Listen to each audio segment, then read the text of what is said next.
கும்பிடுறேன். வருகிற அனைவருமே மக்களுக்கு உணவு கொடுங்க, உணவு கொடுங்க. டேம கட்டுங்க, தண்ணி தேக்குங்க, கடல் போற தண்ணி, மழை தண்ணி ஒவ்வொரு காலையில் வேச போகுது, கடல்ல போகுது, தண்ணியை தேக்கி மக்களுக்கு அந்த காலையை ஒழுங்கா வேண்டிய 100 நாள் வளர்த்துக்குள்ள வேண்டாம்.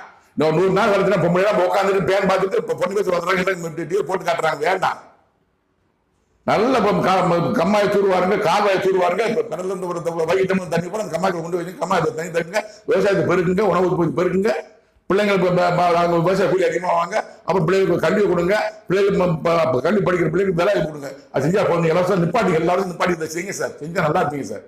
அதனாலதான் யாரும் செய்ய மாட்டீங்க. உங்க கட்சிக்காகவும் உங்க குடும்பத்துக்காகவும் மனம் சம்பாதிக்கத்தான் அரசியல் இருக்கீங்க. அனைத்து அரசியல்வாதிகளும் எல்லா அரசியல்வாதிகளும் எல்லாரும் பற்றியும் தேவனா கருத்துக்கள் சொன்ன வார்த்தையை போட்டுருக்கேன் நான்.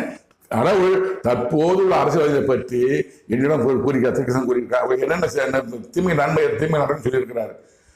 மு க ஸ்டாலின்